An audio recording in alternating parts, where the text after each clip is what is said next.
Air Jordan 1s have gotta be one of the best Air Jordans of all time, if not the greatest retro model. They've been pumping out colorways after colorway after colorway ever since 1985. For myself, the Jordan 1 is my favorite retro Jordan, and for a lot of you guys, it might be your favorite retro Jordan as well. So with that said, if you guys want to add a brand new pair of ones to your collection, I'm actually doing a giveaway for, where's the pair?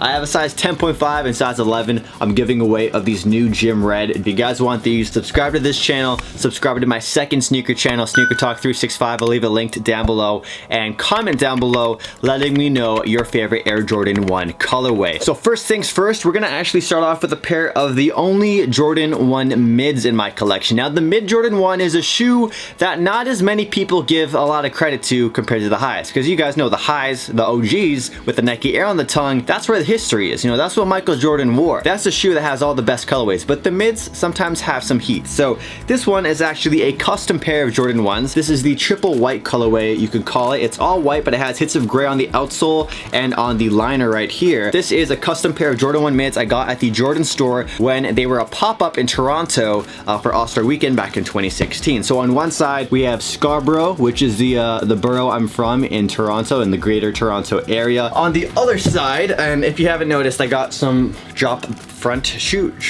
drop shoe box thingies. I got some new storage units for my sneakers so I can display them nicely, so shout out to those in the background. On the other shoe, it says SNTK for SneakerTalk, and of course that's the channel you're watching right now. So I've only worn these I think once or twice, but the Jordan 1 mids are definitely a great shoe if you're balling on a budget and you still want a pair of fresh ones. Check out some Jordan 1 mid colorways. You might find them at the Nike outlet, you might find some on sale, and they just dropped a brand new colorway called the Obsidian, which is a white and navy blue. The colorway is quite similar to other Air Jordan 1 highs out there, so it's definitely a sneaker I think you guys should check out. I'll leave a link down below if I can find some for sale. Next up, let's get to the Air Jordan 1 Low. Now the Jordan 1 Low is a shoe that is definitely looked over and just passed up on by a lot of people. They've released all of the famous colorways in the past, like the Breads, the Royals, the Shadows, the Chicagos. However, this year they actually brought them out in a few more colorways, and this year they're popping, man. People are loving the Jordan 1 Lows this year for whatever reason. I got all three of the new ones that just came out, or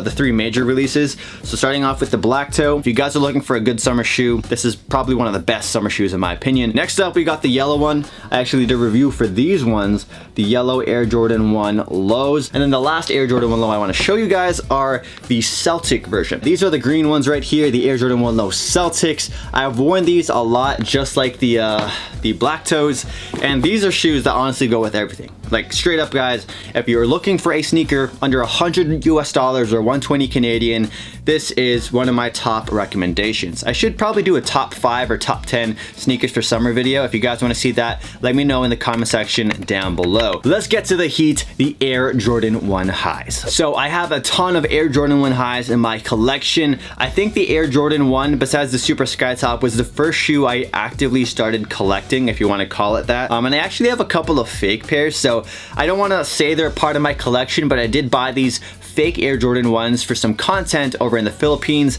and you guys can expect some reviews and some deeper dives into these shoes very, very soon, maybe a real versus fake. So just quickly, I want to show you guys the fake ones that I don't wear these, just a heads up, like I don't endorse fakes, I don't recommend fakes. I bought these strictly for content on YouTube. If I wasn't a YouTuber, I probably would not be buying these shoes. Levi's Air Jordan 1s. This is a custom that was made real, and a lot of the fake manufacturers and factories, they decided to make a pair as well. So this is a Levi's Air Jordan 1. A review will probably be over on my second channel, SneakerTalk 365. Next up, we have a pair of Travis Scott Air Jordan 1s. These are, I think, one of the cheaper ones. Like, have you guys heard about how they were being able to infiltrate the StockX markets? Like, the fake ones of these that you're paying like $200 for on those fake websites, those are really, really good. These ones, I think I paid like $70 or $80, not much, $60 maybe. So these ones right here, if you've ever held like a real pair in your hand, you'll probably be able to tell these are fake right off the bat. And then the last one is a pair of off-whites, a colorway they never made. These white and gray ones right here. It's so bad, the swoosh is like deformed, it's like melting, man, it's crazy. But yeah, these are the Air Jordan 1 off-white gray shadows. I don't know what to call these. These are some insanely fake shoes. Let's get to the real Air Jordan 1 highs in my collection, my pride, my joy, my babies. So let's start off with some of the newer releases, and then we'll get over to some of the older releases. So starting off with the crimson tint. I think these are the crimson tint or pink ones. These just came out and they're definitely an underrated Air Jordan 1 in my opinion. I love the color blocking on these. It's very similar to, you know, the Breads, the Shadows, the Royals, but instead it's in this crimson tint sort of pink color scheme. Not too many people mess with this color, so if you are a fan of the shoe, you might be able to find them available in stores on sale potentially. These I haven't worn, but I'll definitely be keeping them on ice in my my collection for now, waiting for the right opportunity to break these out. And by the way, if you have any Air Jordan 1s in your collection that you're waiting to break out, like their DS, and you're just waiting for that special day, include that in your comment down below, letting me know what Air Jordan 1s you're waiting to wear for the first time, besides your favorite pair of Air Jordan 1s. Next up, we have the New York to Paris.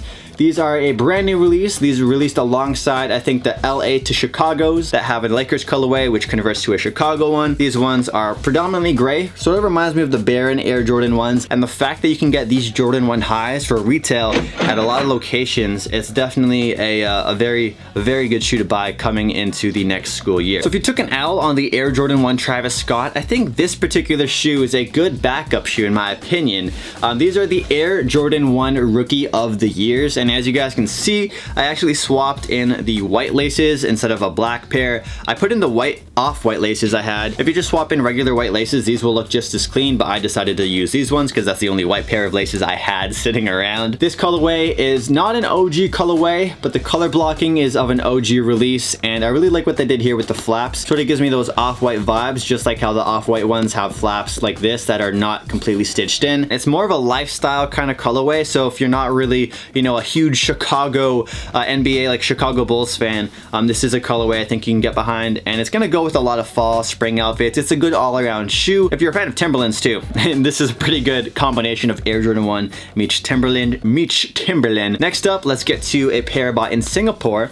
This is a shoe that definitely grew on me. I was not a fan of this release at all. The color blocking was really weird. The materials were weird. The colors overall were weird. Like, come on, check this out. This is not something you would have expected Jordan Brand to release a few years ago. But now with the way they're experimenting, especially with Virgil in hand with the 10 collection, this is definitely a sneaker I think they released at just the right time. So I passed on these several times when I saw these sitting on shelves, and eventually I just saw them in Singapore and I was like, you know what? I think today's the day. Yeah, most people really don't like the gray color blocking with the suede, the black. I also got these right here, the Gym Reds. This was a release that just dropped with not a lot of hype. I was expecting these to sell out like instantly because the color blocking is of an OG Air Jordan 1 Chicago, like anything that's black and red. This could have been an OG colorway, and yeah, it just sat. It's so weird to me. I also thought these would have sold out because it really reminds me of those not for resale Air Jordan 1s, these shoes on screen.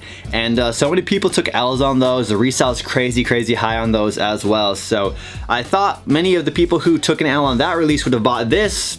Apparently not the case. So great shoe, and we of course are giving away a pair on the channel. So subscribe to me, follow me on Twitter and Insta. All the giveaway instructions will be linked in the description or in the pinned comment down below. Next up is another pair of Jordans I bought in Texas when I was in San Antonio with my homie Tim. These are the Couture or Defiant Air Jordan 1s. They have that traditional bread band Air Jordan color scheme, that black and red, and then it has this big like red duct tape essentially on the side. There's no extra texture, so you guys can see it's straight up on there. It's like a print almost. But a lot of people were not pleased with this release because of the leather on the shoe. It creases really badly. With that said, it's a clean colorway nonetheless, and these are a size 10.5. I haven't worn them yet. Looking for a size 10.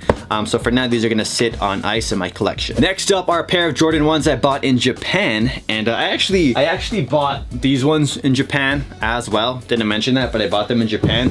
But these I also bought in Japan. These are the Air Jordan 1 Shadow Camo. Now, I love the Shadow ones, but I ended up selling my pair just because I didn't see I just wasn't wearing them. I don't know why, I just wasn't wearing them. So I kept these ones though, because I bought these in Japan. They hold some, you know, memories. I bought this, I think the first or second trip I was with Kenshi Toronto in Japan. They flew me out. So it has that cool camo print right there, which reminds me of Babe. And you have gray suede. It's like a premium suede on the side, leather on the rest of the shoe. No Jumpman on the back. Instead that it has Air 23, and then it has a no Nike Air branding on the tongue, and it has a red Jumpman. So I probably might want to cut off the red tag here where it has the Jumpman, but really great alternative to the Air Jordan 1 Shadow. And now we have 3 more Jordan 1s in my collection to get to, so let's start off with the Chicago 1s. The Chicago 1s are by far one of the best, if not the best, Air Jordan 1 of all time, and it's just an all-time classic. This screams retro, this screams Jordan brand, this screams GOAT. You know, this is one of the best shoes ever made, and I'm sure some of you guys would agree with me on that. Air Jordan 1 Chicago's, I picked these up off of StockX with the brand deal I did with them. So shout out to StockX. Got the Nike Air tag on there. I swapped in the white laces because I really like the way the white laces look on these, but most people wear them with the black laces. I don't know what it is with the white laces. I like putting in the white laces. It's just my style. I don't know. How do you guys feel about the white laces? Do you prefer these with white or black laces? Hit up that poll in the top corner of the screen right now. Apparently these might be retroed next year. So if you took an L on these when these released, I think back in 2014, then yeah, wait another year. You might be able to cop yourself a pair of Chicago 1s. Next up are my Grails. These are definitely Grail status for a lot of people. The Bread Air Jordan 1, the bands as they call them for this retro release. And man, oh man, I have worn these a ton. These are easily my most beat up Air Jordan 1s. I will happily crease these up. I will wear these to the ground. These breads are honestly a must-have in anyone's collection. In my opinion, if you're a fan of Air Jordan 1s, or if you're a fan of Jordan brand in general, you need this shoe in your collection. Like, if you don't have the shoe in your collection, what are you doing? The Bread 1s are an amazing shoe. You beat them up, you tear them to the ground, they look good with everything. Like, this is actually a shoe I paid resale for. I don't pay resale for a lot of shoes, but I paid resale for these bad boys $450 Canadian. And I took a huge L. Let me give you guys a quick little story time. I bought these from a reseller for $450 Canadian, and I was not making that much money at the time. I was still a full-time student, still had a job at, was I working at Foot Locker still? No, I wasn't working at Foot Locker anymore. I was just working at a pharmacy, and I was doing YouTube on the side. And when I bought these shoes for $450 Canadian resale from a reseller at Yorkdale Mall, I was like, I'm broke after this. Like, I got my nice ass shoes, I'll be broke for a couple of weeks. You gotta eat some instant ramen, you feel me? You gotta, you gotta start saving some money again, because $450 is a lot to drop on a pair of shoes, especially if you're a student. So don't blow all your money on shoes, but for this was an exception I had to make. And right after I bought these Air Jordan 1 breads, the seller offered me a pair of shattered backboard ones for the price of $450 Canadian, the same price I paid for these. And I thought about it for a split second, for like a good 5-10 seconds. I was like, damn, that's pretty good. That's a pretty good price. That's pretty much what they were going for at the time, maybe 500. But I was like, yo, I'm broke, I'm a student, I just dropped $450 on these. I was not expecting to spend $900 in one day. $450 already hurt me enough, so I said I gotta pass on those shattered backboards for $450. And then you know, a couple of years later, shattered backboards are now this price on screen, and I regret passing on them. But looking back now, I really didn't have the finances available to afford another pair of $450 sneakers at resale. So it is what it is. And the Bread and the Chicago 1s are actually the shoes that are often like my favorite shoe in my collection. Like it's either this one or this one. It's hard to choose. It depends on the day, you know, it depends on the day. And last but not least, the final Air Jordan 1 in my collection to show you guys are these right here, the off-white UNC 1s. This is a grail for a lot of people, especially newer sneakerheads who have just started collecting within the last couple of years. I really like the UNCs back in the day. They were a pretty solid shoe, but the resale has gone up like crazy. Like, I even picked up a used pair from round 2 in LA for like $180 Canadian, and they flipped them for $400 at a recent sneaker con. The off-white UNCs, these things are insane. These breaknecks, whenever I wear these, people ask me about them. I get people complimenting me on these who are not even into shoes. They just see them and they're like, damn, those are some cool shoes. Shout out to the homie Grant who sold these to me for a great price. Great friend of mine as well. And yeah, off-white UNCs are probably my favorite from the collection that they did. I love the Chicago 1 off-whites, don't get me wrong, but when you already have a pair of OG Chicagos, you don't really need the exact same shoe in a sort of remixed way, in my opinion. Although, to be fair, I have a lot of Jordan 1s, and some of them some of them are pretty pretty similarly colored, so I'm one to talk, that's for sure. If you made it to the end of the video, please enter my Air Jordan 1 giveaway. It's going to be ending at the end of the month, so there's like one more week left for this giveaway. All the instructions will be linked in the pinned comment or in the description. Just subscribe to me on YouTube, subscribe to my second channel, follow my Instagram, and drop a comment down below letting me know your favorite pair of Air Jordan 1s, and if you have a pair you're waiting to wear for a very special day. I'll catch you guys in the next video. I have more Singapore and Japan videos still to release, so sit tight. I got some fire content on the way, and I hope you guys have an amazing weekend. Peace out.